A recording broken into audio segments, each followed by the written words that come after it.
Namaskar students, welcome to lecture number 2 of hydrocarbons, and in case if you haven't watched lecture number 1, I recommend you to please go and watch lecture number 1 and then you can start with lecture number 2, that is just for better understanding. Please pay attention. Now in this lecture we are going to study how the alkanes are actually classified and how the nomenclature of alkanes is.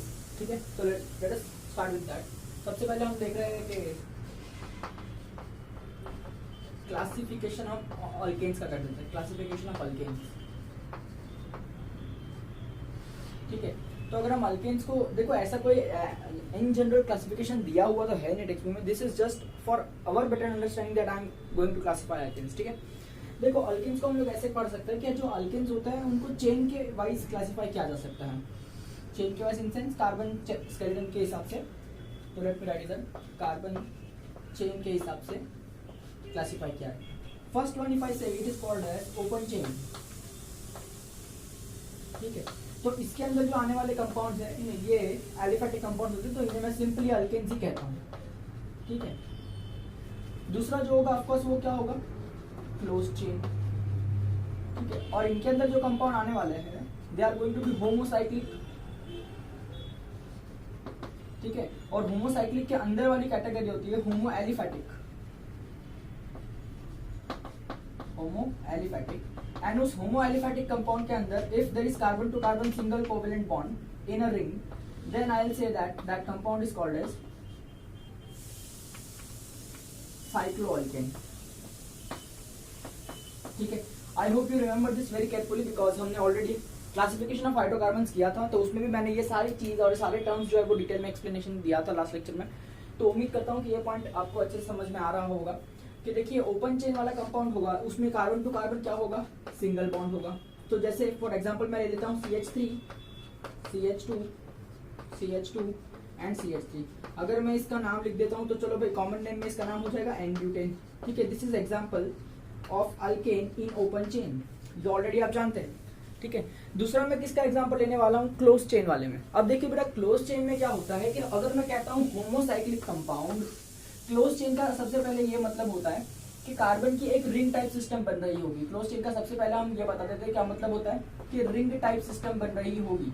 ठीक है, carbon की ring बन रही होगी या cyclic compound बन रहा होगा. उम्मीद करता हूँ साइक्लिक कंपाउंड क्या होते हैं तो आपको पता ही है, जिनमें अंदर कोई टर्मिनल कार्बन नहीं होते हैं, जिनको हम ऐसा कह सकते हैं कि पूरा एक कार्बन का चेन बना हुआ है जो कि सर्कुलर फॉर्मेट में. जैसे हम ऐसा कह सकते हैं कि देखिए, ठीक है, देखिए ये कार्बन का जो चेन है वो कैसे है, क्लोज्ड चेन है ना. इसमें कोई भी आपको टर्मिनल कार्बन नहीं दिखाई देगा, सारे के सारे कार्बन क्या है, नॉन टर्मिनल. तो ऐसे जो कंपाउंड्स होते हैं जो साइक्लिक फॉर्मेशन करते हैं या रिंग फॉर्मेशन करते हैं, है ना, इन्हें हम क्या कहते हैं, साइक्लिक कंपाउंड्स कहते हैं. तो ये जो चेन बताई मैंने आपको एग्जांपल में, वो क्या हो गई बेटा, एक साइक्लिक चेन हो गई. ठीक है ना, तो दिस इज क्लोज चेन. उम्मीद करता हूँ ये सब तो आपको बेसिक्स ऑलरेडी पता ही होगा. अब देखिए क्लोज चेन भी दो तरह की होती है, एक होती है होमोसाइक्लिक, एक होती है हेटेरोसाइक्लिक. अब यहाँ पर हम कौन सी देख रहे हैं, होमोसाइक्लिक. होमोसाइक्लिक चेन का क्या मतलब होता है मैं आपको बताता हूँ. होमोसाइक्लिक चेन में जो कार्बन का साइकिल होगा, यानी ring of members contain only carbon atoms. इसका मतलब क्या, ring of members only contain carbon atoms. ठीक है, देखिए जैसे अगर मैं साइक्लिक कंपाउंड बना रहा हूँ कोई, लेट अस से लाइक दिस, कि मैंने यहाँ पर देखो ये कोई साइक्लिक कंपाउंड इस तरह से बनाया. I am not completing it, just मैंने कार्बन चेन लिखी हुई है. अब आपको देखिए यहाँ पर जो रिंग बन रही है इसके मेंबर्स कौन है, this carbon is a member, this carbon is a member, this carbon is a member, this carbon is a member, this carbon is also a member of the ring. अगर मैं इस carbon के ऊपर और कोई groups बनाता हूँ या और कोई कंपाउंड लिखता हूँ, जैसे मान लो यहाँ पर हाइड्रोजन लिखा हुआ है, यहाँ पर क्लोरीन लिखा हुआ है, यहाँ पर अल्कोहल ग्रुप दिया हुआ है, या यहाँ पर समझ लो कार्बोक्सिलिक एसिड ग्रुप दिया हुआ है, इन दोनों के पास हाइड्रोजन है, ऐसा कुछ भी मैंने बनाया इस कंपाउंड को, राइट. तो अब देखिए who is the member of the ring, only this carbon are the member of the ring, क्योंकि यही कार्बन ऐसे है जो रिंग बनाने की हेल्प कर रहे हैं. ये जो है वो सारे के सारे रिंग के बाहर है, कार्बन की साइक्लिक चेन से बाहर है ना. अब जो कार्बन की साइक्लिक चेन से बाहर होते हैं ना, उनको हम काउंट नहीं करते हैं. उम्मीद करता हूँ समझ में आ रहा होगा. जो मेंबर है, देखो ये मेंबर है, ये मेंबर है, ये मेंबर है, ये मेंबर है और ये मेंबर है, सारे के सारे मेंबर ऑफ द चेन. अगर कार्बन एटम है तो ही वैसी चेन को हम क्या कहते हैं, होमोसाइक्लिक चेन कहते हैं. अगर समझ लो कि इस तरह से कार्बन है, कार्बन है, कार्बन है, कार्बन है, कार्बन है, और यहाँ पर मैंने ऑक्सीजन रखा हुआ है, let us connect the cyclic chain. तो देखो ये कुछ इस तरह से साइक्लिक चेन बन रही है। ऑफ कोर्स इन सब के दो दो बॉन्ड्स होंगे, करेक्ट, क्योंकि बैलेंस अपने को पूरी करनी ही होगी। ऑक्सीजन के दो ही बॉन्ड बनते हैं तो उसके और कोई बैलेंस ही नहीं होगी। लेट अस से ये हाइड्रोजन, हाइड्रोजन, क्लोरीन, हाइड्रोजन, कोई भी ग्रुप ले लो ना, क्या फर्क पड़ता है, ठीक है। इस तरह से मैंने लिया हुआ है। तो देखिए यहाँ पर मेंबर्स कौन है, जो चेन बना रहे हैं उन्हीं को मेंबर ऑफ द चेन कहेंगे कि नहीं। तो देखिए member of the chain, member of the chain, member of the chain, member of the chain, member of the chain, member of the chain. Chain बनाने वाले सभी के सभी कार्बन एटम्स नहीं है, है ना। ये ऑक्सीजन एटम जो है वो चेन बना रहा है। मतलब मैं ऐसा बोलूं कि कोई अलग एटम है, कार्बन के अलावा कोई अलग एटम है, जैसे ऑक्सीजन है या सल्फर हो सकता है या फिर नाइट्रोजन हो सकता है, जो रिंग फॉर्मेशन कर रहा है, जो साइक्लिक रिंग फॉर्मेशन कर रहा है ना। ऐसे कंपाउंड्स को हम कहते हैं हेटेरोसाइक्लिक, क्योंकि ये एक हेटेरो एटम है जो मेंबर्स के बीच में घुस चुका है, तो इसे हम कहते हैं heterocyclic rings. Anyway only we are going to consider here is homocyclic ring, यानी ऐसी कार्बन चेन जिनके अंदर मेंबर जो होंगे वो सिर्फ और सिर्फ कार्बन एटम होनी चाहिए, उनके अलावा और कोई भी एटम मेंबर नहीं बन सकता है, ठीक है। उम्मीद करता हूँ ये पॉइंट आपके दिमाग में अच्छे से समझ में आया होगा, ठीक है। अब आगे बढ़ेंगे और देखते हैं कि होमो एलिफैटिक का मतलब क्या होता है। होमो एलिफैटिक का मतलब, ये जो एलिफैटिक वर्ड है, लेट मी राइट, ये जो एलिफैटिक वर्ड है ये एक्चुअली ये वर्ड एलिसाइक्लिक, ऐसे sorry this is not homo aliphatic, this is going to be homocyclic, I am so sorry, not homo aliphatic but homocyclic, ठीक है। अब ये जो होमोसाइक्लिक वर्ड है वो कहां से आया है, एलिफैटिक वर्ड से आया है। होमो एलिसाइक्लिक वर्ड कहां से आया, एलिफैटिक। देखो एलिफैटिक का मतलब क्या होता है, ये सिंपल होगा। एलिफैटिक का मतलब अल्केन होता है, अल्कीन होता है और अल्काइन होता है। ओपन चेन कंपाउंड में जब एलिफैटिक हम बोलते हैं, open chain compounds are also called as aliphatic compounds. तो एलिफैटिक कंपाउंड्स में हम जनरली क्या डिस्कस करते हैं, अल्केन, अल्कीन एंड अल्काइन। तो होमो एलिसाइक्लिक कंपाउंड में क्या होगा, ये एली वर्ड जो है ना वो एलिफैटिक से आया है, मतलब इसके अंदर अल्केन भी हो सकता है, अल्कीन भी हो सकता है, अल्काइन भी हो सकता है। और होमो का मतलब तो यहाँ से आया है कि पूरी चेन जो होगी वो कार्बन एटम की ही होगी, ठीक है, इस तरह से। अब इसके अंदर अगर carbon to carbon single bond देंगे क्या कहेंगे, साइक्लोअल्केन। एग्जांपल लेके बता देता हूँ, जैसे देखो अगर इस तरह से मैंने कोई कंपाउंड कंसीडर किया, CH2, यहाँ पर भी CH2, ये भी CH2, ठीक है। आप देख सकते हैं सबसे पहले ये एक साइक्लिक चेन है। साइक्लिक चेन के अंदर सभी मेंबर्स जो है, इसके अंदर कितने मेंबर्स है बेटा, आप देख सकते हैं इसके अंदर 3 मेंबर्स है, ठीक है। कि ये this one is a member, this one is a member and this one is a member. तीनों मेंबर जो है वो सिर्फ और सिर्फ कार्बन एटम है, इसलिए ये होमोसाइक्लिक हो गया, ठीक है। अभी उसके अंदर अगर आप देखें तो ये कार्बन और कार्बन के बीच में सिंगल बॉन्ड है, इसके बीच में भी सिंगल बॉन्ड है, इसके बीच में भी सिंगल बॉन्ड है, करेक्ट है, सिंगल बॉन्ड है। तो हम इसे कह सकते हैं कि ये क्या है बेटा, एक साइक्लोअल्केन वाला कंपाउंड है। तो ये एग्जांपल ले लिया मैंने साइक्लोअल्केन का, ठीक है। इसके जैसे मैं बहुत सारे और एग्जांपल ले सकता हूँ। Let us right bond line formula if you want. तो देखो ये भी एक साइक्लिक कंपाउंड हो गया जिसमें carbon to carbon single bond है, मैंने बॉन्ड लाइन फॉर्मूला लिखा हुआ है यहाँ पर। इस तरह से मैं देखो इस तरह से लिख सकता हूँ, ठीक है। ये वाला भी एक साइक्लोअल्केन के अंदर ही कंसीडर किया जाएगा, ठीक है। ब्रांचेस वाला भी कर सकते हैं, जैसे देखो अगर मैंने 5 कार्बन का ये मेंबर बनाया है, रिंग बनाया, और ये एक कार्बन बाहर एज अ ब्रांच रखा हुआ है, इट इज फाइन। जैसे यहाँ पे ऐसे भी कर सकते हैं, मान लो CH2, CH2, CH, CH3, correct ना, CH। देखो इस तरह से 4 कार्बन है, तो इसके अंदर मेंबर ऑफ द चेन कौन है, उम्मीद करता हूँ आपको दिख रहा होगा बोर्ड पर, ठीक है। तो इसके अंदर मेंबर कौन है, देखिए आप देखेंगे तो चेन सिर्फ ये लोग बना रहे हैं, ठीक है। तो ये मेंबर है, ये मेंबर है, ये मेंबर है और ये भी मेंबर है, बट ये वाला जो है वो मेंबर नहीं है ना, वो चेन के बाहर है, इट्स ओके, क्योंकि चारों जो मेंबर है वो कार्बन एटम ही है। तो again we are considering homocyclic compound. चारों एटम्स के बीच में सिंगल बॉन्ड है, तो साइक्लोअल्केन टाइप का कंपाउंड हो जाएगा। तो कहने की बात क्या है कि जो अल्केन होता है इसका मतलब हमने देखा था carbon to carbon single bond होना चाहिए। अगर मैं कहता हूँ ओपन चेन अल्केन है तो नॉर्मल सा अल्केन है, कोई बड़ी बात नहीं है इसके अंदर, ये ऑलरेडी आप जानते हैं। एक और तरह का अल्केन होता है जो साइक्लिक रिंग फॉर्मेशन में जाता है, इसलिए उनको साइक्लोअल्केन्स कहते हैं। ये छोटा सा क्लासिफिकेशन है ताकि आपको लाइफ में कभी भी कंफ्यूजन ना रहे। एज सच ऐसा कोई क्लासिफिकेशन टेक्स्ट बुक में दिया हुआ नहीं है, पर ये हमारे सिंप्लीफिकेशन के लिए हम पढ़ते हैं, ठीक है। अब चलिए क्लासिफिकेशन तो हमने देख लिया है, अब हमारी बारी आ गई नॉमेनक्लेचर करने की।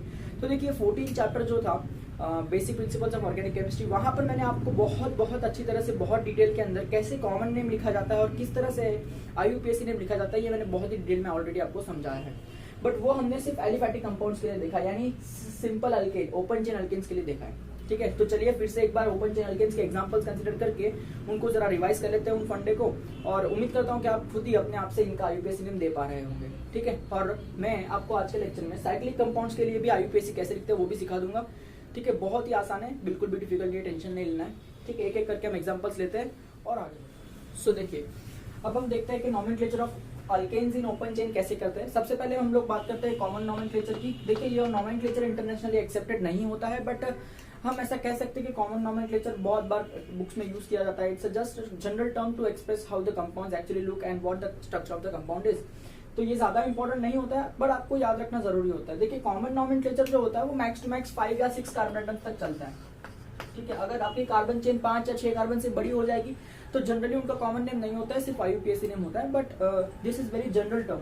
तो प्लीज पे अटेंशन कि अगर आपके पास में कोई स्ट्रेट चेन आ रही है, अभी जरूरी नहीं है कि 4 कार्बन की होगी, मैं जस्ट ऐसी बात कर रहा हूँ कि इट्स स्ट्रेट चेन।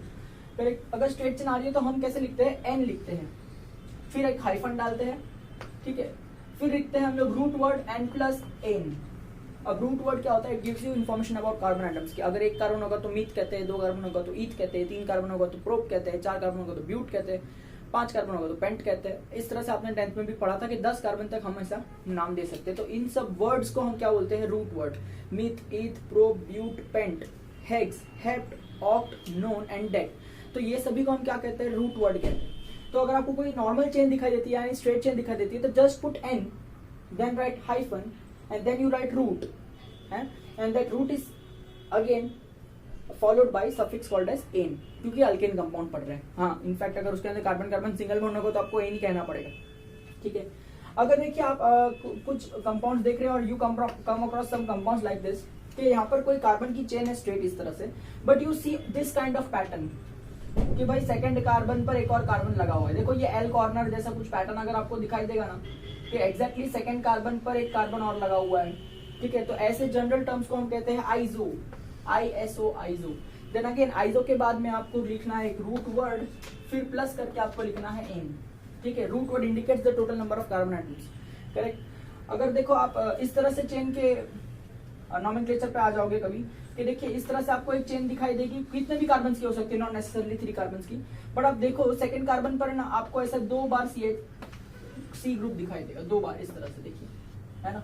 तो अगर ऐसा कुछ पैटर्न दिखाई दे रहा है, प्लस साइन जैसा कुछ पैटर्न दिखाई दे रहा है, या फिर ऐसा हम कहते हैं कि सेकंड कार्बन पर 2 बार CH3 यूनिट दिख रहा है, या फिर सेकंड कार्बन पर 1 बार CH3 यूनिट दिख रहा है, अगर सेकंड कार्बन पर 1 बार CH3 यूनिट दिखेगा तो आइसो वर्ड यूज करते हैं। उसी तरह से अगर सेकंड कार्बन पर 2 बार CH3 यूनिट यानी 2 बार ब्रांचेस दिखेगी तो हम उन्हें नियो कहते हैं, NEO नियो। ठीक है, और neo then again root word stands for all the carbon atoms present, जितने भी कार्बन एटम है उसके हिसाब से रूट वर्ड आएगा, and then it is followed by the suffix called as ane. ठीक है, तो उम्मीद करता हूँ कि कॉमन नोमेनक्लेचर काफी इजी है, मैं आपको समझाने की कोशिश करता हूँ। देखिए, जैसे इन सब एग्जांपल्स के अंदर अगर हम कॉमन नेम अप्लाई करते हैं तो नाम कैसे बनेगा चेक करते हैं। ठीक है, जैसे ये पहला कार्बन है, देखिए CH4, it's the first compound of alkane unit. अब बेटा इसके अंदर देखो इस तरह से कोई चेन फॉर्मेशन हो ही नहीं सकती ना, तो मुझे एन आइसो नियो कुछ भी लिखने की जरूरत नहीं है, बिकॉज चेन फॉर्मेशन कहां से शुरू होती है, ये 4 कार्बन एटम से शुरू होती है। तो पहले 3, फर्स्ट, सेकंड एंड थर्ड, ये तीनों कंपाउंड के अंदर कोई चेन फॉर्मेशन हो ही नहीं सकती, इसलिए मुझे इनके लिए कोई n iso neo word use ही नहीं करना होगा। 4 कार्बन से क्या होता है, ब्रांचेस आना शुरू हो जाती है। देखिए 4 कार्बन में स्ट्रेट चेन हो सकता है, ब्रांच चेन हो सकता है, 5 कार्बन में एक स्ट्रेट चेन ऐसा है, एक ब्रांच चेन ऐसा है, एक ब्रांच चेन ऐसा है। ठीक है, तो यहाँ से क्या होता है, आइसोमेरिज्म आना शुरू हो जाता है, जो कि लास्ट लेक्चर में मैंने ऑलरेडी डिस्कस किया था कि 4th कार्बन एटम से किस तरह से चेन आइसोमर्स आना बनने शुरू हो जाते हैं। ठीक है, अगर हम ध्यान से देखें यहाँ पर कि CH4 है, तो इसका अगर मैं नाम लिखता हूँ तो रूट वर्ड क्या बनेगा, एक ही कार्बन है, तो कॉमन नोमेनक्लेचर करते समय एक ही कार्बन है तो मुझे लिखना चाहिए मिथ, करेक्ट है, followed by the suffix called as ane. मुझे आगे कोई चेन मेंशन करने की जरूरत नहीं है, एन है, आइसो है या नियो है, तो ये सिंपली हो जाएगा मीथेन। ठीक है, अगर मैं इसका कॉमन नोमेनक्लेचर फॉलो करूं तो इसमें देखिए 2 कार्बन है तो I just simply write eth, single bonded है तो मैं लिखूंगा एन, करेक्ट है। यहाँ पर देखिए कॉमन नोमेनक्लेचर में सिंपली 3 कार्बन है तो मेरा रूट वर्ड क्या बन जाएगा, प्रोप। ठीक है, and then single bonded compound है तो suffix is going to be ane, तो it is going to be propane. इस तरह से बहुत आसानी से कॉमन नोमेनक्लेचर हमने पहले 3 कंपाउंड्स का कर दिया, पर 4th कंपाउंड से मुझे पता है कि चेन्स या ब्रांचेस आना शुरू हो जाएगी। तो now I need to be careful and understand कि एन लिखना है, आइसो लिखना है या नियो लिखना है, बहुत बहुत ध्यान देना है। जैसे यहाँ पर देखो 4 कार्बन एटम है, अगर हम देखें तो ये चारों कार्बन एटम की चेन एकदम स्ट्रेट है, नॉर्मल चेन है, इसमें कोई भी ब्रांचेस नहीं है।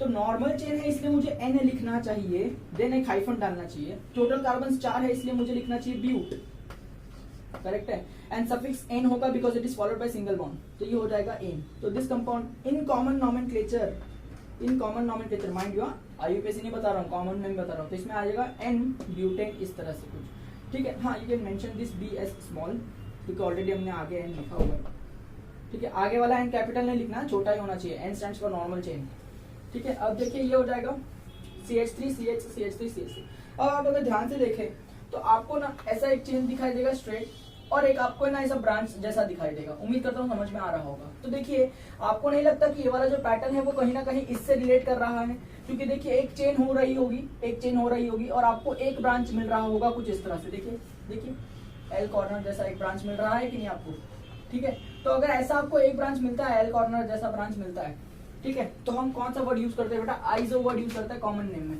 तो देखिए कॉमन नोमेनक्लेचर अगर मैं इस कंपाउंड का करूं तो मुझे यूज करना होगा एक वर्ड जिसको कहते हैं आइसो। टोटल कार्बन कितने हैं? 1 2 3 4। टोटल कार्बन है 4, तो इसलिए मैं लिखूंगा ब्यूट और suffix is followed as ane because single bonded compound है। तो this compound is very famous, very important, called as isobutane.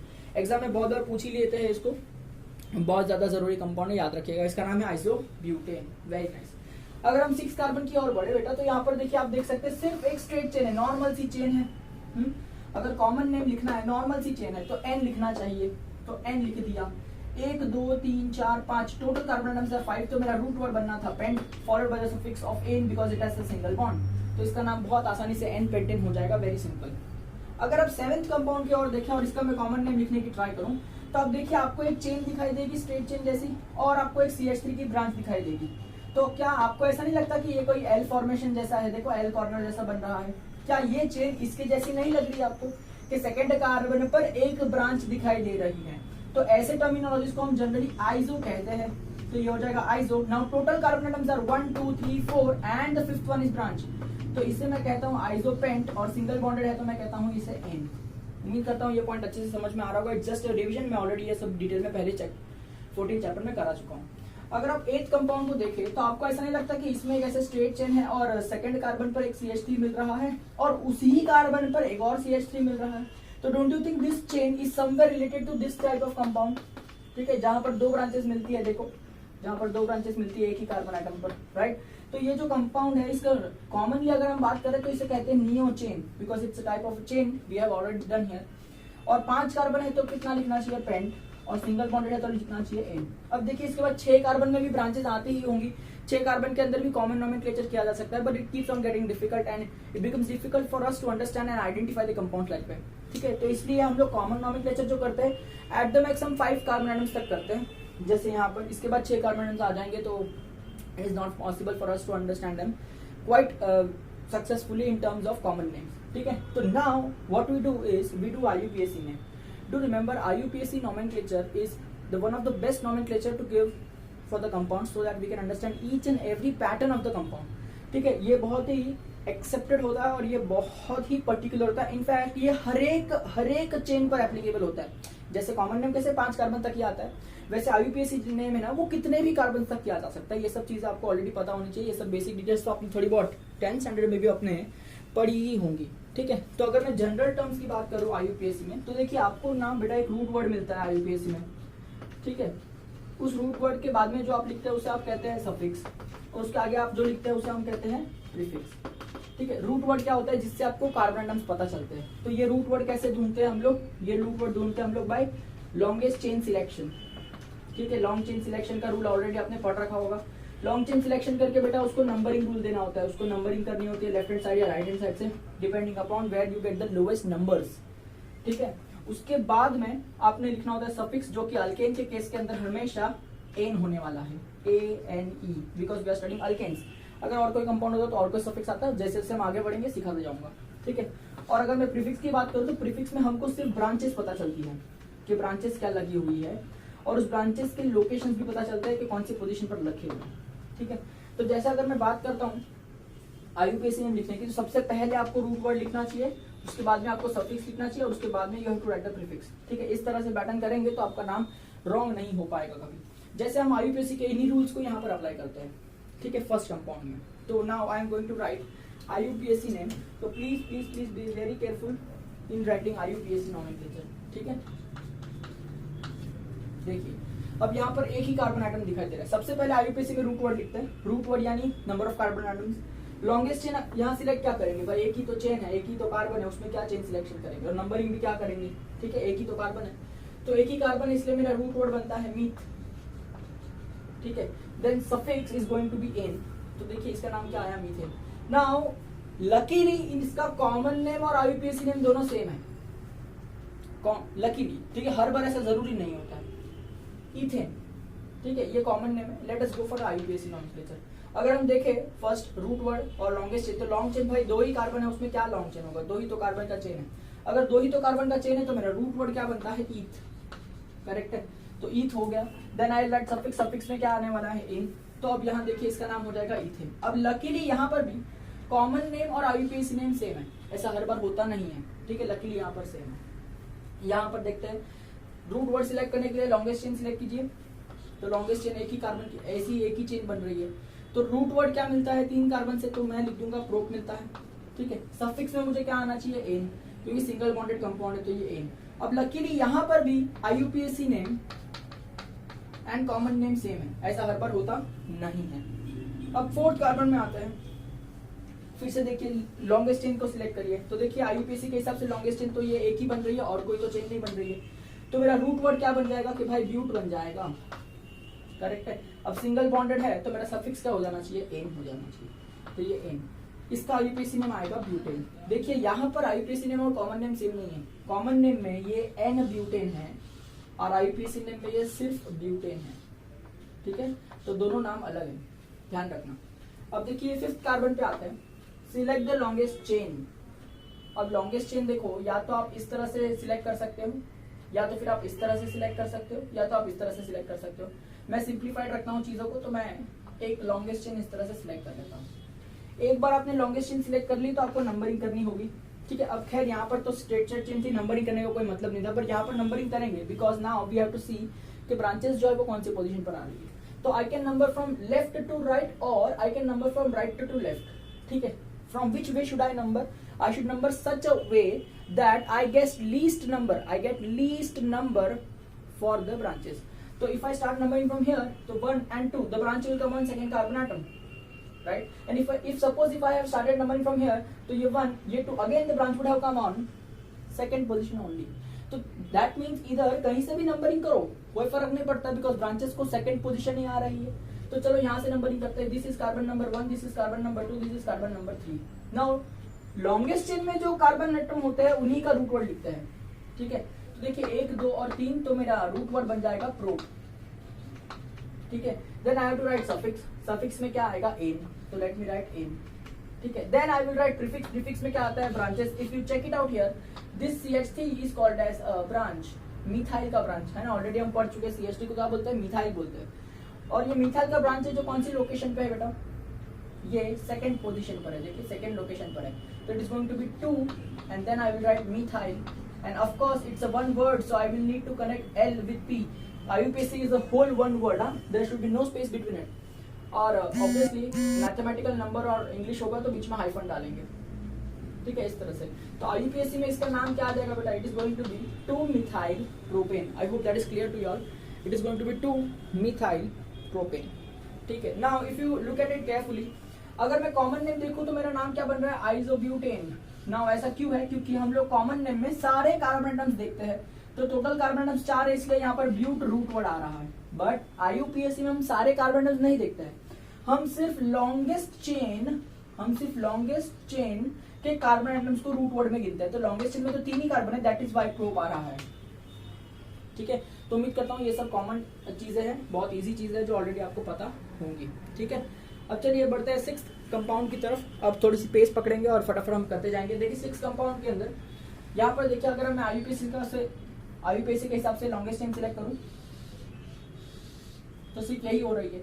आप कहीं से भी नंबरिंग करो, दैट डजंट मैटर, क्योंकि यहाँ पर कोई ब्रांच ही नहीं है, तो लोकेशन किसको देंगे, नंबरिंग किसको देंगे, तो नो नीड टू नंबर है। तो लॉन्गेस्ट कार्बन चेन में कितने कार्बन है, 5, तो I write simply pent, single bonded compound है तो ane, there is no prefix available, no branches, nothing, तो this is simply pentane, correct. अगर हम 7th कंपाउंड को देखें तो I have to select a longest carbon chain, let us select this as a longest carbon chain, correct. अब एक बार chain हो जाए तो नंबरिंग करनी होगी, कहां से नंबरिंग करनी चाहिए? Suppose if I start numbering from left and end it towards right, तो what is the position that is going to come for my branch, that is methyl branch. अगर मैं यहां से नंबरिंग करूं 1 2 3 4, करेक्ट, तो branch की location क्या आ रही है? Position is going to be 3, location is going to be 3, and if suppose I start numbering from here 1 2 3 4, then position is going to be 2. So which is the correct numbering? The one where you get least number, least location for the branch. So of course I should start numbering from here. This is 1, this is 2, this is 3 and this is 4. तो अगर 4 carbon longest chain के अंदर तो मेरा root word क्या बन जाता है? ब्यूट। सिंगल बॉन्डेड है तो क्या हो जाएगा? Ane. Branch is methyl and methyl is on second position, का 2 पे methyl, this is obviously going to be a branch, correct ना। तो IUPAC nomenclature is going to be 2 methyl butane, ठीक है। कॉमन नेम में हम सब कार्बन गिनते हैं 1 2 3 4 5, है ना। तो कॉमन नेम में रूट वर्ड पेंट बनता है क्योंकि हम सब कार्बन गिनते हैं, बट IUPAC में हम सिर्फ लॉन्गेस्ट चेन के कार्बन गिनते हैं ना, इसलिए मेरा यहाँ पर रूट वर्ड ब्यूट बन रहा है। तो कंफ्यूज होने की जरूरत नहीं है, उम्मीद करता हूँ ये पॉइंट क्लियर रहा होगा। Simple if I go here, तो लॉन्गेस्ट कार्बन चेन मेरे 3 क्या आ रहा है? कहीं से भी नंबर करो, branches will get same position, तो दिस इज 1 2 एंड 3। अगर 3 कार्बन है तो मेरा नाम बन जाएगा, मेरा नाम नहीं, इसका नाम बन जाएगा रूट वर्ड में प्रो। सिंगल बॉन्डेड कंपाउंड है तो क्या हो जाएगा? Ane. Now we have the 2 branches, methyl and methyl, 2 branches है। तो let me write it as di, di means 2 बार methyl, METHYL, methyl. Connect this methyl with pro, of course बहुत आसानी से। And if I write the position it is going to be 2, 2। तो ये IUPAC nomenclature में क्या आ जाएगा बेटा? 2, 2 डाइमिथाइल प्रोपेन। उम्मीद करता हूँ इतनी रिवीजन काफी है for alkanes, IUPAC of alkanes, ठीक है। अब थोड़े से एडवांस एग्जांपल देखते हैं इस पे और फिर थोड़ा सा और आगे बढ़ेंगे। चलिए अब देखिए, यहाँ पर मैंने 3 आपको बॉन्ड लाइन फॉर्मूला किए हुए, पहले इनके कॉमन नेम IUPAC नेम लिखते हैं, कॉमन नेम तो नहीं होंगे, और बाद में हम लिखेंगे जरा IUPAC name for complex branches के। कॉम्प्लेक्स ब्रांचेस मैंने ऑलरेडी आपको 40 चैप्टर में सिखाते हैं कॉम्प्लेक्स ब्रांचिंग का IUPAC कैसे करते हैं और उनके लिए क्या टर्मिनोलॉजी यूज करते हैं, और ये 2 एग्जाम्पल हम जरा यहाँ पर सॉल्व करके देखेंगे, ठीक है। अब अगर आप ध्यान देंगे तो देखिए, ये जो कंपाउंड है इसके अंदर लॉन्गेस्ट कार्बन चेन अगर हम सिलेक्ट करने जाएंगे तो कुछ इस तरह से मिलेगी कि देखिए लॉन्गेस्ट कार्बन चेन में यहाँ पर कितने कार्बन एटम्स होंगे? 1 2 3 4 5 6 7। तो ये जो 7 है बेटा, करेक्ट, जिनको मैं मार्क कर रहा हूँ, ये हमारे लॉन्गेस्ट कार्बन चेन के मेंबर हैं, करेक्ट है। तो अगर ये 7 जो है लॉन्गेस्ट कार्बन चेन के मेंबर है, जरा मैं इनको हाईलाइट कर देता हूँ, ठीक है, इस तरह से कुछ, ठीक है। और बाकी सब जो है वो क्या हो जाएंगे? ब्रांच हो जाएंगे। तो अगर आप ध्यान से देखें बेटा, तो ये 2 कार्बन यानी इथाइल की ब्रांच है, ये भी 2 कार्बन यानी इथाइल की ब्रांच है, और ये 1 कार्बन यानी मिथाइल की ब्रांच है, ऑलराइट, ठीक है। तो अब देखिए यहाँ पर 2 इथाइल की 2 ब्रांचेस है और मिथाइल की 1 ब्रांच है। तो अगर यहाँ पर अगर मैं IUPAC नेम लिखने की कोशिश करता हूँ तो देखिए रूट वर्ड क्या आ जाएगा? 1 2 3 4 5 6 7। तो मेरा रूट वर्ड जो है वो बन जाएगा हेप्ट, ठीक है। तो मैं जरा यहाँ पर रूट वर्ड में लिख देता हूँ कि मेरा रूट वर्ड हो जाएगा हेप्ट, ठीक है। सिंगल बॉन्डेड कंपाउंड है तो मेरा सफिक्स हो जाएगा एन, सही बात है।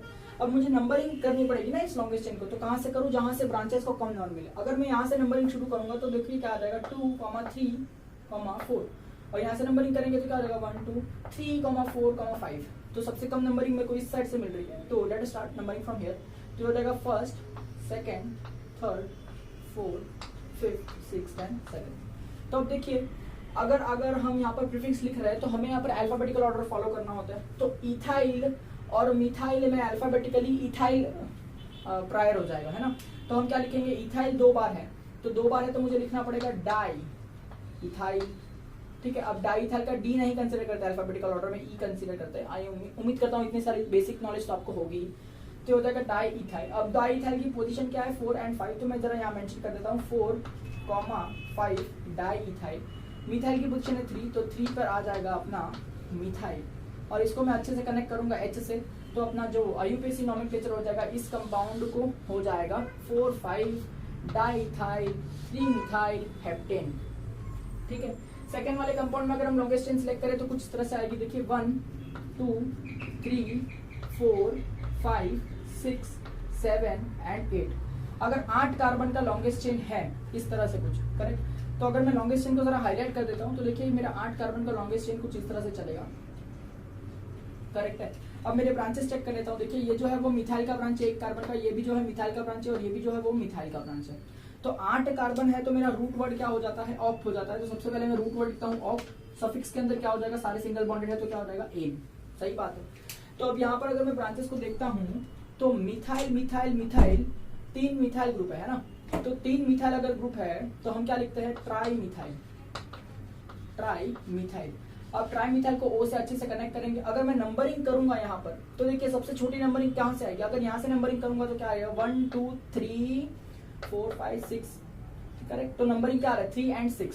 और अगर उसी वजह में यहाँ से नंबरिंग शुरू करूँ तो 1 2 3 4 5 6, तो एक्चुअली कहीं से भी नंबरिंग करूँ तो क्या आ रहा है, अगर समझो यहाँ से नंबरिंग करते तो लोकेशन सेट क्या आता, एक आता था 3 पे और बाकी दोनों आ जाते हैं 6,6 पे, करेक्ट। ये एक लोकेशन सेट बनता है। सपोज अगर यहाँ से नंबरिंग करता तो क्या आता, 1 2 3 3, तो यहाँ पर क्या आता, 3 पे 2 आ जाते हैं और एक 6 पे आ जाता है। तो आप मुझे बताइए 3 6 6 और 3 3 6 के अंदर छोटा नंबर कौन सा है, 3 3 6 है। तो ये लोकेशन सेट मेरा जो है वो करेक्ट होगा, क्योंकि हमारा एम क्या है, लोकेशन हमेशा सबसे छोटी होनी चाहिए। तो मेरा नंबरिंग जो है वो यहाँ से चलना चाहिए 1 2 3 4 5 6 7 and 8। तो अब क्या आ जाएगा बताइए इसका नाम, ये हो जाएगा 3,3,6 ट्राई मिथाइल ऑक्टेन। तो उम्मीद करता हूँ यहाँ तक सारी चीजें क्लियर रही होगी। ठीक है, अब आगे बढ़ते हैं नेक्स्ट एग्जांपल की तरफ। तो देखिए उम्मीद करता हूँ यहाँ तक सारी चीजें आपको क्लियर रही होगी। अगर हम लॉन्गेस्ट चेन की बात करते हैं फॉर थर्ड कंपाउंड, तो अगर आप देखें और लॉन्गेस्ट चेन सिलेक्ट करें तो देखिए 1 2 3 4 5 6 और 7 कार्बन की लॉन्गेस्ट चेन बन गया। तो let me highlight this chain, 1 2 3 4 5 6 है ना, 1 2 3 4 5 6 7 कार्बन आ गए इसके अंदर। अगर मैं इस चेन को लॉन्गेस्ट चेन सिलेक्ट करता हूँ और रूट वर्ड लिखने की कोशिश करता हूँ, 7 कार्बन के लिए रूट वर्ड क्या बन जाता है, हेप्ट। तो लेट मी राइट हेप्ट। अगर सिंगल बॉन्डेड कंपाउंड है तो हम कहते हैं एन, इसलिए इसका सफिक्स बन जाएगा हेप्टेन। ठीक है, अब ब्रांचेस की बात कर लेते हैं। अगर आप देखें तो 1 कार्बन वाली ब्रांच यानी मिथाइल मिथाइल, और यहाँ पर 2 कार्बन वाली ब्रांच है। तो आप देख सकते हैं ये जो ब्रांच है वो इथाइल की है। अब नंबरिंग कहाँ से करें, जहाँ से मुझे सबसे कम नंबरिंग मिलनी चाहिए। तो of course it is common sense कि अगर यहाँ से नंबरिंग करेंगे तो मेरा लोकेशन सेट क्या बन जाएगा, देखिए यहाँ पर आएगा 3 4,4, तो लोकेशन सेट बनता है 3 4 and 4। और अगर मैं यहाँ से नंबरिंग करूंगा 1 2 3, तो मेरा लोकेशन सेट क्या आएगा, देखिए 4 4 and 5। तो आप भी बताइए मुझे 3 4 4 और 4 4 5 में कौन सा लोकेशन सेट छोटा है, ये लोकेशन सेट छोटा है। तो ये वाली नंबरिंग जो है वो करेक्ट होगी और ये वाली गलत हो जाएगी। तो ये 1 2 3 4 5 6 7 and 8। ठीक है, इस तरह से 1 2 3 4 सॉरी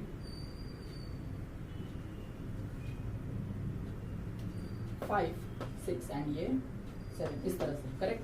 तो आप देखिए क्या लिखेंगे, यहाँ पर इथाइल की ब्रांच है, ये मिथाइल और ये मिथाइल। तो अल्फाबेटिकली हम जब लिखते हैं तो ई पहले आता है ना, इसलिए हम यहाँ लिखेंगे कि 4th पर इथाइल है, 4th पर इथाइल, और फिर हम लिखेंगे 3,4 पर डाई मिथाइल, करेक्ट।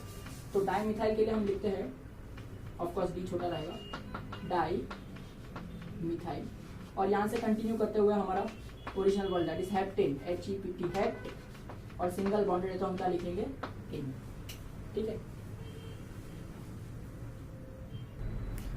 चलिए अब कॉम्प्लेक्स ब्रांचिंग वाले कंपाउंड की तरफ बढ़ते हैं। ये कंपाउंड सिर्फ दिखते डिफिकल्ट है नहीं, अगर एक बार आप फंडा समझ जाए तो सारी चीजें इजी रहेगी। देखिए अगर मैं इसके अंदर सबसे लॉन्गेस्ट चेन सिलेक्ट करने की कोशिश करूँ तो पहले मैं चाहता हूँ कि आप इस वीडियो को पॉज कर दीजिए, और पॉज करने के बाद आप खुद से इसके अंदर लॉन्गेस्ट कार्बन चेन को ढूंढने की कोशिश कीजिए।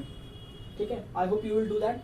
एंड फॉर टाइम बिंग अगर मैं यहाँ पर लॉन्गेस्ट चेन को देखता हूँ तो यहाँ पे लॉन्गेस्ट चेन मुझे कुछ इस तरह से मिलेगी, 1 2 3 4 5 6 7 8 9, करेक्ट। तो I have got longest chain for 9 carbon atoms. तो ये मेरा जो है वो लॉन्गेस्ट पैरेंटल चेन बन गया है। ठीक है, और अगर मैं अभी ब्रांचेस की बात करूं तो आप चेक कर सकते हैं बेटा, ये जो है वो 3 कार्बन एटम का ब्रांच है। ठीक है, ये जो है वो 1 कार्बन एटम का यानी मिथाइल का ब्रांच है। ये जो है वो इन टोटल 5 कार्बन एटम्स का, सॉरी 4 कार्बन एटम्स का मिलकर ब्रांच है, और ये वाला जो है वो 2 कार्बन एटम्स का ब्रांच है। तो जो इजी ब्रांचेस है उसको तो हम लिख सकते हैं, जैसे ये 2 कार्बन एटम का ब्रांच है तो मैं इसे कह दूंगा इथाइल, है ना। ये जो 1 कार्बन का ब्रांच है इसे मैं कह दूंगा मिथाइल। ठीक है, बट प्रॉब्लम कहाँ आती है, जब हमारे पास में 2 से ज्यादा कार्बन एटम्स की ब्रांचेस होती है, जैसे प्रोपाइल या ब्यूटाइल या ऐसे कुछ ब्रांच आते हैं। तो ऐसे ब्रांचेस को नेम करने के लिए भी मैंने आपको फंडा बताया था कि कैसे किया जाता है। नाउ सी, इसका भी हमको एक IUPAC नॉमेनक्लेचर लिखना पड़ता है और इसका भी IUPAC नॉमेनक्लेचर लिखना पड़ता है। तो पहले वो कंप्लीट कर लेते हैं। कॉम्प्लेक्स ब्रांचेस में ब्रांचेस का IUPAC नंबर करने के लिए हमने क्या दिखाया था कि लॉन्गेस्ट पैरेंटल चेन से जो कार्बन कनेक्ट होता है, चेक करो ये पोजीशन इज कनेक्शन, करेक्ट। तो यहाँ पर ये जो है ना कार्बन, इसको नंबर 1 दिया जाता है, और यहाँ से यहाँ जाएंगे तो भी 2 आएगा, यहाँ से यहाँ जाएंगे तो भी 2 आएगा। तो suppose if I go this way, तो यहाँ पर देखिए 2 आ रहा है, करेक्ट। तो याद रखना जहां से बॉन्ड बनता है with the longest parental chain, उसी कार्बन का पोजीशन 1 होता है, और वहां से हमको लॉन्गेस्ट चेन की तरफ जाना है। तो यहाँ पे 2, यहाँ पे गए तो भी चलता है 2, आपकी मर्जी। मैं यहाँ पर जा रहा हूँ, तो 2 कार्बन है, इसलिए मुझे कहना चाहिए eth. Since it is connected with the longest carbon chain, तो मुझे एन नहीं लिखना चाहिए, आई लिखना चाहिए, बिकॉज बॉन्डिंग ब्रेक हो चुकी है, करेक्ट। और अगर मैं देखूं तो इसके 1 पे मिथाइल लगा हुआ है, तो let me name it as 1 पे मिथाइल, करेक्ट। तो ये जो ब्रांच है उसका भी एक IUPAC नाम बनता है, that is 1 methyl ethyl, correct. Similarly अगर मैं इसके लिए अप्लाई करूं तो देखिए इसमें कौन सा कार्बन लॉन्गेस्ट कार्बन चेन से कनेक्टेड है, आप देखोगे ये वाला कनेक्टेड है, तो this position is going to be 1। Now I have to move towards the longest chain, तो ये 1 हो गया, ये 2 हो गया। अब यहाँ जाएंगे तो भी 3 और आगे जाएंगे तो भी 3, तो keep simple factors, I will put 2 here and 3 here, correct. तो इसके लॉन्ग वर्ड में क्या वर्ड आ रहा है, crop, correct. Now it is connected to chain, तो मैं एन नहीं लिखूंगा, आई लिखूंगा, तो ये हो जाएगा प्रोपाइल, करेक्ट। और इस प्रोपाइल के अंदर सेकंड पोजीशन पर मैं मिथाइल देख पा रहा हूँ ना, इसलिए मुझे लिखना चाहिए 2 पे मिथाइल, और ऑफ कोर्स इसको भी कनेक्ट करना है। तो ये भी एक IUPAC नाम बनता है फॉर द ब्रांच। अब ये सभी ब्रांचेस को कंसिडर करते हुए पूरे कंपाउंड का नाम अगर हमको लिखना है, तो देखिए 1 2 3 4 5 6 7 8 9 कार्बन का चेन है, तो लॉन्गेस्ट रूट वर्ड का चेन का नाम क्या बनेगा, नोन, कुछ इस तरह से, ठीक है। अब नंबरिंग कर लेते हैं कि such that I should get the least number for all the branches. तो अगर यहां से नंबरिंग करेंगे तो लोकेशन सेट देखिए क्या बनेगा, 3 4 5 एंड 7। और अगर यहां से नंबरिंग करेंगे तो क्या बनेगा, 3 5 6 एंड 7। तो आप ही बताइए कौन सा सेट छोटा है, ये वाला सेट छोटा है, तो ये वाली नंबरिंग है वो करेक्ट रही होगी। तो यहाँ से नंबरिंग करेंगे 1 2 3 4 5 6 7 8 एंड 9। चलिए अब सारी चीजें हमने डिफाइन कर ली है, तो सिर्फ नाम लिखने के लिए let us right the name now, ठीक है। ठीक, आ जाएगा 9 कार्बन है तो नोन, सिंगल बॉन्डेड है तो क्या आ जाएगा, एन, ठीक है। अब methyl, ethyl, 1 methyl ethyl and 2 methyl propyl, इन सब में अल्फाबेटिकली कौन जीतेगा, सबसे पहले इथाइल जीतेगा, तो सबसे पहले मुझे इथाइल मेंशन करना चाहिए। उसके बाद में देखिए मिथाइल, मिथाइल इथाइल और मिथाइल प्रोपाइल, इन तीनों में कौन जीतेगा, ठीक है। तो इन तीनों में सबसे पहले जीत जाएगा मिथाइल, क्योंकि ये सिर्फ M है। इसके अंदर मिथाइल के बाद इथाइल है और इसके बाद मिथाइल के बाद प्रोपाइल है, तो ये सेकंड पोजीशन पर लिखना है, ये थर्ड पोजीशन पर लिखना है और ये फोर्थ पोजीशन पर लिखना है, ठीक है। तो फर्स्ट हम लोग क्या मेंशन करेंगे, इथाइल, जिसका पोजीशन क्या है 7, तो यहाँ पे मुझे लिखना होगा 7 पे इथाइल, ठीक है। फिर मुझे लिखना होगा मिथाइल, जिसका पोजीशन क्या है 3, तो it's going to be 3 methyl, ठीक है। उसके बाद मुझे लिखना होगा 1 मिथाइल इथाइल, जो कि कौन सी पोजीशन पर है, फोर्थ पोजीशन पर है। तो अब देखिए इसके अंदर भी नंबरिंग है और ये फोर्थ भी एक नंबरिंग है, तो इसलिए यहाँ पर हम ब्रैकेट्स मेंशन करते हैं। तो यहाँ पर देखिए 4 पर ऐसा लिखेंगे, 4 मतलब लॉन्गेस्ट चेन का 4 पर ब्रैकेट में ये वाला पूरा नाम लिख देंगे, दैट इज 1 मिथाइल इथाइल, कुछ इस तरह से, फिर ब्रैकेट क्लोज करेंगे, ठीक है। एंड देन लास्ट नाम इसका लिखना है जो कि 5th पोजीशन पर है, तो यहाँ से कंटिन्यूएशन पर फिलहाल मेरे पास इतना बड़ा बोर्ड नहीं है, ठीक है, I will try to adjust, ठीक है। चलिए यहाँ पर देखिए आप देख सकते हैं कि 5th पोजीशन ये रही, 5th पोजीशन पर ये पूरा नाम मुझे ब्रैकेट में मेंशन करना होगा, क्योंकि इसके अंदर भी तो नंबरिंग है ना। तो it is going to be 2 methyl and I write propyl, bracket को क्लोज करेंगे। अब सारे ब्रांचेस मेंशन कर दिए हैं, ऑफ कोर्स अब पीछे वाला जो नाम होगा वो तो एज इट इज रहेगा, that is going to be non and ane. तो ये जो कंपाउंड है इसका पूरा कंपाउंड का IUPAC नेम ये हो गया। देखो आपको लगेगा कि ये सर कितना बड़ा नाम है, बट ये ऐसा कुछ नहीं है, बहुत इजी है, एक बार आप फंडा समझ गए तो सारी चीजें इजी लगेगी। तो हो जाएगा 7 ethyl 3 methyl 4 1 methyl ethyl 5 2 methyl propyl non ane, ठीक है। उम्मीद करता हूँ ये पॉइंट यहाँ तक आपको क्लियर रहा होगा, ठीक है। तो देखिए उम्मीद करता हूँ यहाँ तक सारे IUPAC आपको अच्छे से समझ में आया ही होंगे। और ये जो कंपाउंड है ये होमवर्क में मैं आपको सॉल्व करने के लिए दे रहा हूँ, अगर आप अच्छे से इसको सॉल्व कर पाए तो प्लीज कमेंट सेक्शन में मेंशन कर दीजिएगा इसका IUPAC नेम, मैं चेक करके बता दूंगा आपको सही है या नहीं, ठीक है। तो ठीक है, ये आप होमवर्क में कर लो। अब हम बढ़ते थोड़े से साइक्लिक कंपाउंड्स की तरफ, बहुत ही ईजी होते, बिल्कुल भी डिफिकल्ट नहीं होते हैं, ठीक है। तो एक एक करके साइक्लिक कंपाउंड्स के एग्जाम्पल भी हम देखते हैं। देखिए साइक्लिक कंपाउंड के अंदर आते हैं, सारे रूल सेम ही रहेंगे, बस यहाँ पर क्या होता है कि लॉन्गेस्ट चेन जो होती है वो साइक्लिक होती है, इसलिए हम रूट वर्ड के आगे एक वर्ड मेंशन करते हैं जिसको कहते हैं साइक्लो। जैसे अगर पेंट है तो हम पेंट लिखेंगे तो इसका मतलब क्या होता है ओपन चेन में 5 कार्बन है, लेकिन अगर हम साइक्लो पेंट लिखेंगे तो इसका मतलब क्या होता है कि 5 कार्बन जो है वो साइक्लिक रिंग फॉर्मेशन कर रहा है। तो सिर्फ एक एक्स्ट्रा वर्ड यूज होता है that is cyclo, rest all rules are going to be same. तो देखिए हम लोग देखते हैं, प्रैक्टिस कर लेते हैं। जैसे इसके अंदर देखिए अगर आप देख सकते हैं तो 3 कार्बन जो है वो साइक्लिक चेन में कनेक्टेड है, तो लॉन्गेस्ट चेन ऑफ कोर्स कितना आएगी, 3 ही कार्बन की आएगी, तो मैं लिखूंगा प्रो। पर साइक्लिक होने की वजह से मुझे इसके आगे एक वर्ड मेंशन करना पड़ेगा जिसे कहते हैं साइक्लो, तो ये हो जाएगा साइक्लो, ठीक है। And of course single bonded compound है तो क्या हो जाएगा ane, therefore this compound is going to be cyclopropane. बस इतना ही फर्क है। अगर मैं साइक्लो वर्ड नहीं लिखता तो क्या होता है 3 कार्बन इन स्ट्रेट चेन यानी ओपन चेन कंपाउंड होता था। साइक्लो लिखने से समझ में आता है कि 3 carbon having single bonds are cyclic, ठीक है। तो इस तरह से सेकंड कंपाउंड को अगर हम देखें तो यहाँ पर देखो 4 कार्बन जो है वो इस तरह से साइकिल बना रहे हैं, ठीक है। तो बताइए मुझे 4 कार्बन है तो मेरा रूट वर्ड क्या बनता है, ब्यूट। पर अब मैं सिर्फ ब्यूट लिखूंगा या साइक्लो ब्यूट लिखूंगा, since the chain is cyclic I need to mention a word called cyclo, तो हम ऐसे लिखेंगे यहाँ पर, ये हो जाएगा साइक्लो, सिंगल बॉन्डेड कंपाउंड है तो हम लिखेंगे एन, तो ये कंपाउंड क्या हो जाता है बेटा, साइक्लोब्यूटेन, दैट्स इट, ठीक है।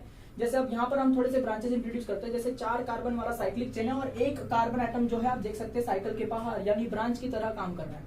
तो अगर हम यहाँ पर लॉन्गेस्ट चेन सिलेक्ट करें तो देखिए वो तो आपको 4 कार्बन में ही मिलेगा, करेक्ट है। तो मेरा रूट वर्ड क्या हो जाएगा, cyclobut, these all things you know, correct. Single bonded है तो मेरा क्या हो जाएगा नाम, एन। अब मेन चीज क्या है कि ये ब्रांच को नंबर लिखना है ना, तो ये मिथाइल है। अब देखिए यहाँ पर साइकिल को नंबर इस तरह से करेंगे कि ब्रांचेस को कम नंबर मिले, सेम रूल। तो यहीं पे इसे नंबरिंग शुरू करेंगे 1। अब आप क्लॉकवाइज जाओ anti clockwise doesn't matter because branch को तो ऑलरेडी मेंशन हो गया, दैट इज 1 पोजीशन। तो यहाँ पर क्या हो जाएगा, दैट इज 1 और उस पे 1 कार्बन वाला ब्रांच क्या होता है, मिथाइल, तो it is going to be 1 methyl cyclobutane. Now the common sense is, अगर इस कंपाउंड को मैं ऐसे लिखता, देखिए इस तरह से लिखता, तो क्या ये दोनों कंपाउंड अलग अलग है, जी नहीं, ये कंपाउंड दोनों सेम है। बस मैंने क्या किया है कि साइकिल जो है इस तरह से, अब ये ब्रांचेस देखो अगर मैं नंबरिंग करूं तो ये भी पोजीशन क्या आने वाली है 1, बिकॉज ब्रांच को सबसे छोटा नंबर मिलना चाहिए। तो दीज 2 कंपाउंड्स आर सेम। तो अब देखिए एक ब्रांच अगर किसी साइकिल पे होगी तो बाय डिफॉल्ट उसको फर्स्ट पोजीशन ही मिलने वाली है। तो यहाँ पर 1 मिथाइल साइक्लोब्यूटेन लिखने से अच्छा मैं अगर सिर्फ मिथाइल साइक्लोब्यूटेन लिखूं, ठीक है, तो इट लुक्स बेटर, ठीक है। बट अगर आप 1 लिख के आ गए, सपोज अगर आपको कंफ्यूजन हो रहा है कि मेरे को क्या लिखना है समझ में ना आया, तो आप 1 मिथाइल लिख के आपको कोई रॉन्ग नहीं दे सकता। बट कॉमन सेंस ये कहता है कि भाई अगर साइक्लिक कंपाउंड है और उसके ऊपर एक ही ब्रांच है और कहीं पर भी वो ब्रांच है तो it is always going to be on position number 1, because हम लोएस्ट नंबर देने की कोशिश करते हैं ना। तो इसलिए आप मिथाइल साइक्लोब्यूटेन लिख के आए तो बहुत ही बढ़िया, 1 मिथाइल साइक्लोब्यूटेन लिख के आए तो भी चलेगा, दोनों नेम करेक्ट ही है, ठीक है। बट कॉमन सेंस ये कहता है कि आपको मिथाइल साइक्लोब्यूटेन लिखना चाहिए। अब 4th पोजीशन पे आइए, 4th कंपाउंड पे आइए। यहाँ पर देखो आप देख सकते हैं कि 3 ब्रांचेस बन गए, मिथाइल के ब्रांच और ये वाला जो ब्रांच है वो इथाइल का ब्रांच है। एंड लॉन्गेस्ट चेन में अगर आप देखेंगे तो 5 कार्बन जो है वो एक साइकिल बनाता हुआ आपको यहाँ पर नजर आएगा, करेक्ट है। अब यहाँ पर हम कहीं से भी नंबरिंग नहीं कर सकते ना, तो हमको क्या करना है, लोएस्ट नंबर सिलेक्ट करना है। तो देखिए अगर मैं यहाँ से नंबरिंग सिलेक्ट करता हूँ, करेक्ट, तो वो क्या आ जाएगा 1, 2, 2। तो यहाँ लोकेशन सेट बन रहा है 1, 2 एंड 2। अगर यहाँ से नंबरिंग करता हूँ तो क्या आ जाएगा 1, 1, 2। तो आप बताइए छोटा सेट कौन सा है, 1, 1, 2 है। तो I should start numbering from here 1, ठीक है, I should go here 2, 3, 4 and 5। तो 5 कार्बन है तो मेरा नाम क्या बन जाएगा, अब साइक्लोपेंट। सिंगल बॉन्डेड है तो क्या हो जाएगा एन, तो ये हो जाएगा साइक्लोपेंटेन। 1 और 1 पर मिथाइल है तो और 2 पर इथाइल, तो अल्फाबेटिकली लिखना चाहिए आईयूपीएसी नेम में जब हम प्रीफिक्स लिखते हैं। तो it is going to be 2 पे इथाइल 1, 1 डाइमिथाइल।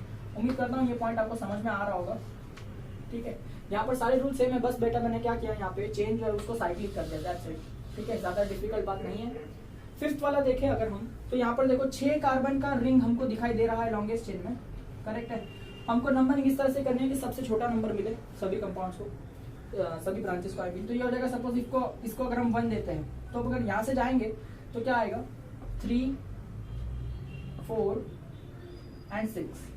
तो लोकेशन सेट क्या बन रहा है 1, 3, 4 एंड 6। अगर यहाँ से नंबरिंग करेंगे तो क्या हो जाएगा 1, 2, 4 एंड 5, करेक्ट। आप बताइए कहाँ से नंबरिंग करना चाहिए, of course from this side 1, 2, 3, 4, 5 and 6, इस तरह से। तो अगर 6 कार्बन है, साइक्लिक रिंग है, तो कहिए क्या हो जाना चाहिए, साइक्लोहेक्स, वेरी नाइस। साइक्लोहेक्स सिंगल बॉन्डेड है तो मुझे क्या लिखना चाहिए, एन। बढ़िया है। अब देखो ये जो इथाइल है और ये जो इथाइल है, करेक्ट, इथाइल अल्फाबेटिकली पहले आता है तो दोनों इथाइल की पोजीशन क्या है 2,5, तो let me right 2,5 di ethyl. ठीक है, फिर लिखना चाहिए 1,4 डाई मिथाइल।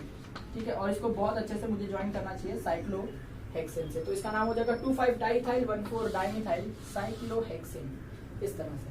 ठीक है, अब 6 वाला एग्जांपल अगर आप देखेंगे, ये थोड़ा सा कॉम्प्लिकेटेड एग्जांपल्स मैंने लिया है यहाँ पर, but don't worry about it. अगर आप यहाँ ध्यान दें तो देखो 4 कार्बन की आपको ब्रांच दिखाई दे रही है और 3 कार्बन की आपको ब्रांच दिखाई दे रही है, दोनों ही साइक्लिक है। अब यहाँ पर लॉन्गेस्ट चेन जो है ना वो ओपन चेन है और cyclic compounds are branch of that chain. तो अगर हम लॉन्गेस्ट चेन देखें कुछ इस तरह से, करेक्ट है, और नंबरिंग करें तो सबसे छोटा नंबर यहाँ से मिलेगा, तो 1 2 3 4 5 6 7 8 9। तो ध्यान से सुनिए बेटा, 9 कार्बन है तो हम क्या लिखते हैं, नोन।